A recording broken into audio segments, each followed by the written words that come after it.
विधान भवनातील मंत्र्यांच्या प्रसाधन गृहाला सुरक्षा। मंत्री आमदार व्यतिरिक्त प्रसाधन गृहात कोणालाही एंट्री नसणार आहे। अधिकारी अथवा इतर नागरिकांना प्रसाधन गृहात परवानगी नाही।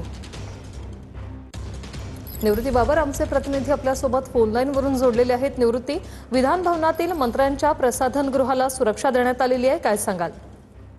नक्कीच आपण पाहतोय की कालपासून विधिमंडळाचं अधिवेशन सुरू झालेलं आहे आणि या विधिमंडळाच्या अधिवेशनाच्या जे विधिमंडळ आहे या विधिमंडळाच्या तळमजल्यावरती प्रसाधनगृह आहे आणि या प्रसाधनगृहाच्या बाहेर एक सुरक्षा अधिकारी कायमस्वरूपी तैनात असल्याचं चित्र आपल्याला व्हिडिओच्या माध्यमातून पाहायला मिळतंय। अधिकारी अथवा इतर कोणी नागरिक या प्रसाधनगृहात जाण्याचा प्रयत्न केला तर त्यांना थेट अडवलं जातंय आणि हे प्रसाधनगृह मंत्री आणि आमदारांसाठी राखीव असल्याची सूचना देखील प्रसाधनगृहाच्या दरवाजावरती जी आहे ती लावण्यात आलेली आहे। इतर कोणीही जर आतमध्ये जाण्याचा प्रयत्न केला तर त्यांना अडवलं जातंय। त्याच्यामुळं याच्या अगोदरच्या अनेक अधिवेशनांमध्ये हे जे सर्व प्रसाधनगृह आहे त्या प्रसाधनगृहामध्ये सर्वांना प्रवेश दिला जायचा, मात्र मंत्री आमदार या सदस्यांसाठी जे आहे ते हे प्रसाधनगृह राखीव ठेवण्यात आलेलं आहे आणि त्याच्यावरती त्या संदर्भात सूचना देखील लावण्यात आलेली आहे आणि या प्रसाधनगृहाच्या बाहेर कायमस्वरूपी एक सुरक्षा रक्षक त्या ठिकाणी इतर कोणी प्रसाधनगृहामध्ये जाऊ नये यासाठी तैनात करण्यात आलेला आहे। धन्यवाद निवृत्ती, तुम्ही दिलेल्या या माहितीसाठी।